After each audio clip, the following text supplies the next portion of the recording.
लोकसभा में एलओपी राहुल गांधी के बयान पर केंद्रीय मंत्री चिराग पासवान ने कहा, यह न सिर्फ शर्मनाक है बल्कि दुर्भाग्यपूर्ण भी है। अगर एलओपी की यही सोच है जो हमारी सेना को जाति और धर्म के नजरिए से देख रहे हैं, तो इससे ज्यादा दुर्भाग्यपूर्ण और क्या हो सकता है।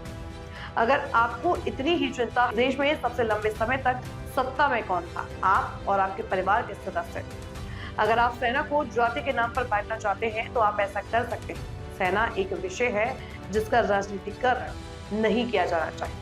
उन्होंने सैनिकों का अपमान किया है। कर रहे हैं वो अगर हमारी सेना को जात पात धर्म मजहब में बांट कर देखने का काम कर रहे हैं तो इससे ज्यादा लोकतंत्र के लिए दुखद और कोई बात नहीं हो सकती।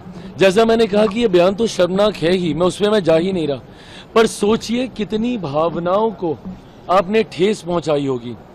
आज जो व्यक्ति सरहद पर खड़ा होगा हम लोगों की सुरक्षा के लिए, आज वो पहली बार सोच रहा होगा कि मेरी जाति क्या है या मेरा धर्म क्या है, जो उसने आज तक किसी भी देशवासी को बचाने के लिए, उनको नहीं पता भैया कि सरहद पे अगर वो सुरक्षा कर रहे हैं तो वो हिंदू की कर रहे हैं, मुसलमान की कर रहे हैं, अगड़ा की कर रहे हैं, पिछड़ा की कर रहे हैं, दलित की कर रहे हैं, महादलित की कर रहे हैं। और आप सेना को भी आप इसमें बांटने की आप सोच रखते हैं, जिन्होंने बिना जात पात धर्म मजहब देखे हुए देशवासियों की रक्षा करने का काम किया।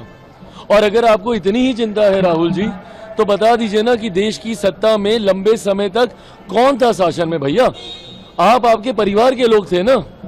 अगर आपको सत्ता में भी, अगर आपको सेना में भी जाति के आधार पर अगर आपको विभाजन करना था तो करवा देते। नेहरू जी थे, आप ही के परिवार के थे, इंदिरा जी थी, आप ही के परिवार की थी, आपके खुद के पिताजी मंत्री प्रधानमंत्री रह चुके हैं, उनसे आप करवा देते। आज आपको ये याद आ रहा है।